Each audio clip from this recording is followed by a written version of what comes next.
En 2004, un courageux journaliste algérien découvre avec horreur que le gouvernement d'infiltrés marocains, le clan d'Oujda, une 5e colonne de sionistes en Algérie, assassine les bébés algériens de parents musulmans pour probablement vendre leurs organes ou peut-être des messes noires sataniques ou du cannibalisme. Ce qu'il a découvert, c'est le meurtre de 13 bébés, mais cette activité d'extermination des bébés musulmans durait depuis des années et ce ne serait que le dessus de l'iceberg et n'est pas unique à cet hôpital mais concerne toute l'Algérie. Il s'agit d'un vrai plan d'extermination du peuple algérien fomenté par des agents de l'étranger, ceux qui sont au gouvernement depuis 1962. Cette 5e colonne de Marocains qui ont tué les vrais résistants et qui ont pris le contrôle du pays avec l'aide de Gaulle, de la CIA, du Mossad et de la Suisse pour imposer un gouvernement maçonnique et sataniste. Ils ont créé le FI et les GIA puis les massacres massifs de la population civile. Ils se sont rendus coupables de la disparition de millions de jeunes dont les familles recherchent toujours les corps, ce qui rappelle ce qui se passe à Gaza en Palestine.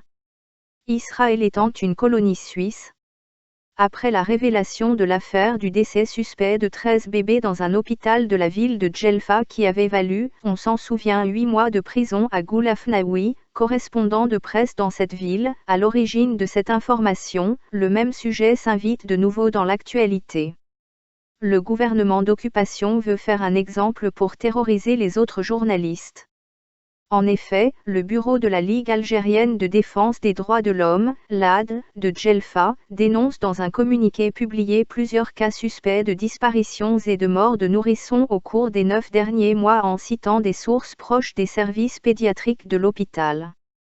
La LAD signale également la disparition de cadavres de nourrissons de la morgue de l'hôpital tout en faisant le lien avec un réseau de trafic d'organes de nourrissons qui sévit selon elle, au-delà des frontières de la wilaya.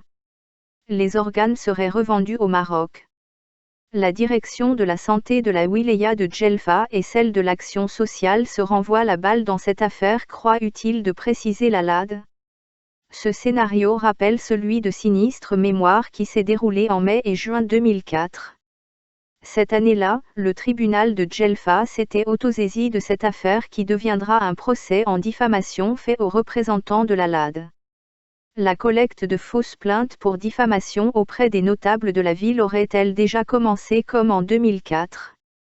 La cour de Djelfa est devenue une instance où le pouvoir juge ses adversaires.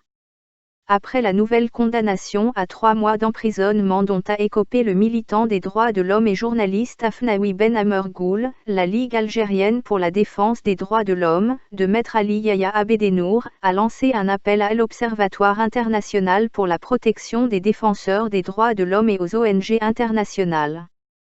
Pour Abedenour, cette nouvelle condamnation de Goul est attentatoire aux droits de la personne humaine et porte gravement atteinte aux droits et aux pactes et conventions internationaux relatifs aux droits de l'homme ratifiés par le gouvernement algérien. Le communiqué de la Ligue algérienne des droits de l'homme dénonce une condamnation avant même que le procès ne commence.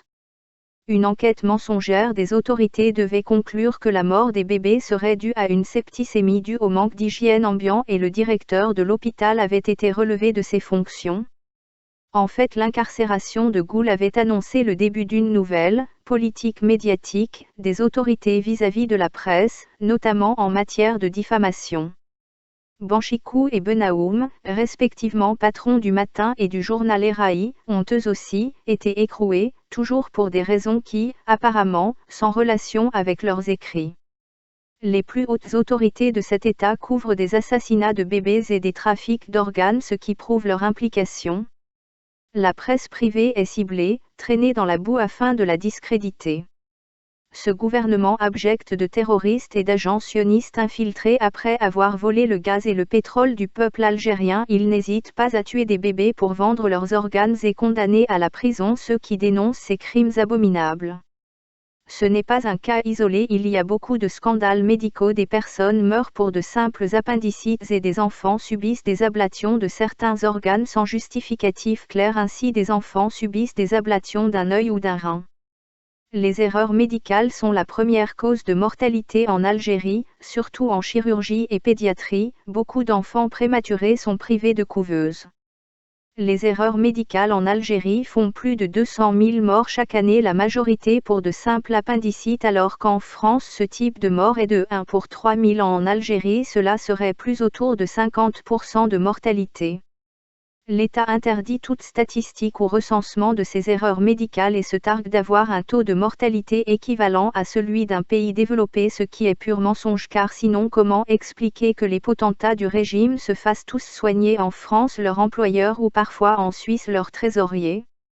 On peut ajouter que le gouvernement maçonnique d'occupation de l'Algérie a autorisé la France et la Suisse et les USA à utiliser la population et son bétail et ses plantes comme cobayes de divers médicaments, vaccins et armes chimiques et atomiques, et ce après 1962. À travers tout le pays, on dénombre la mort de plus de 500 nourrissons et enfants suite à des vaccins chaque année en Algérie et des fortes fièvres qui en découlent. De plus, beaucoup de morts du fait de vaccins périmés ou médicaments périmés sont du fait que certains pharmaciens éteignent leurs chambres froides la nuit pour économiser l'électricité, sinon cela peut provenir des coupures électriques provoquées pour saboter l'économie du pays par le gouvernement.